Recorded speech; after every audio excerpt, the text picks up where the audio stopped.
दुलही के खेत परती है एक ट्रैक्टर वाले समन्वय से जात रहल। दुल्हिया जान गेल कि नहीं से हमार काम बनी। दुल्हिया चिल्लाए लगल, कहे ट्रैक्टर वाले, ट्रैक्टर वाले हमारा खेत जोत दो।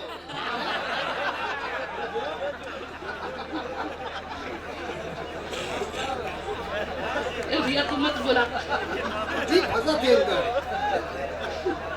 उतना तक तो ठीक रहा, कुछ और मत कह दिया। दुल्ही कलश की सुना, 4 बीसा हमार खेत है, बढ़िया जोताई करा। कहे काम हम बहुत निक करीला, लेकिन पैसा भी वही तरह टाइट चाहिए।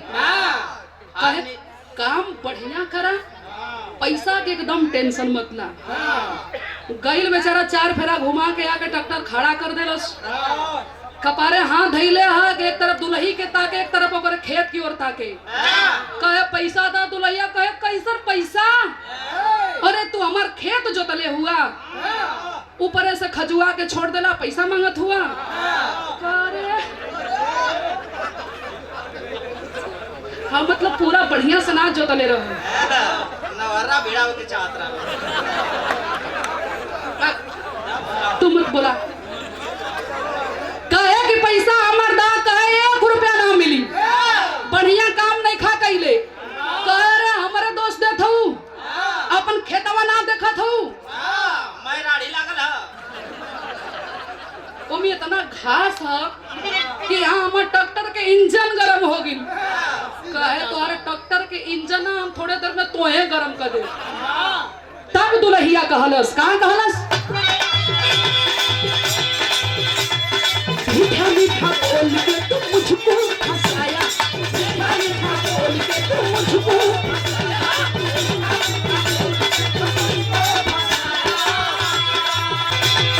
मीठा मीठा बोल के तू मुझको फसाया।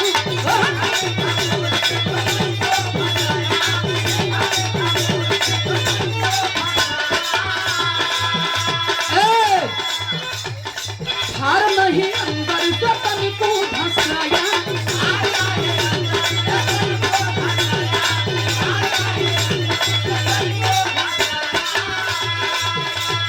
मीठा मीठा बोल के तू मुझको फसाया, हार नहीं अंदर से तन को धसाया। खेत मेरा जोता है कैसा, खेत मेरा जोता है कैसा, जोताई नहीं दूंगी एक पैसा।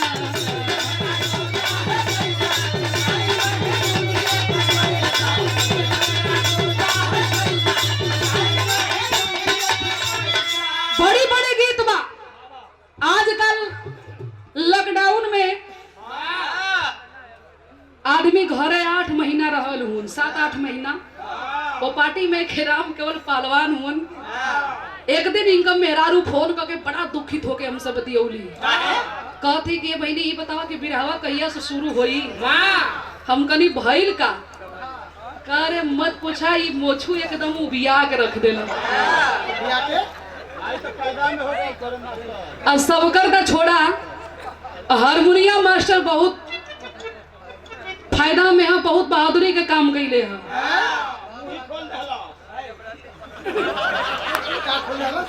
मतलब हर लॉकडाउन में एक लड़का के बाप हो गई। हाँ, कोनो दुल्ही अपने दुल्हा के समझावत है, दिन रात मुंह ओहर मारेला, और कबो कबो घर आवेला तो एकदम औंजाइल रहेला। कहे सुन मूड एकदम गरम है। तब दुल्हिया कहत है, का कहलस?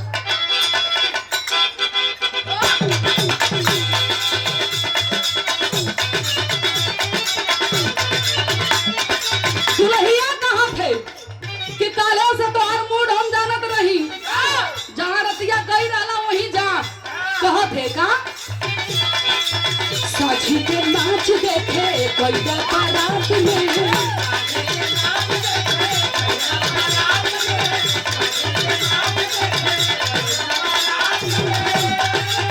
भइल बारा हे हरि अपन मेहर छोड़ी रात में।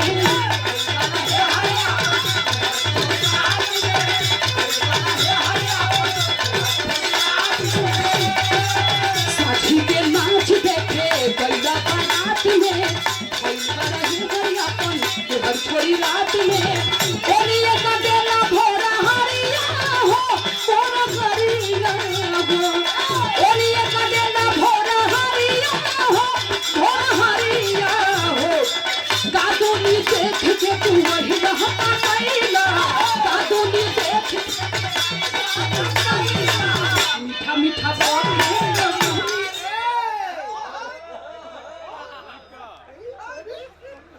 ए भैया ये कौन ब्रेक लगावत हुआ अरे पावर ब्रेक था। विजयलाल जी आपको मन का कहता और ये पुरस्कार देनी भैया की ओर से रहल बहुत बहुत प्रणाम से भैया लोगों के प्रणाम बा थोड़ा सा हल्का सा दिखा देती हमारे ओर से जो कमी रही आप पूरा कर दीजिएगा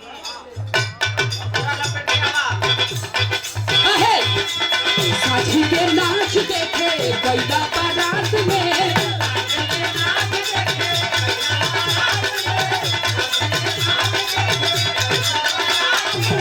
भइल बारे ही हरियापन लेकर छोड़ी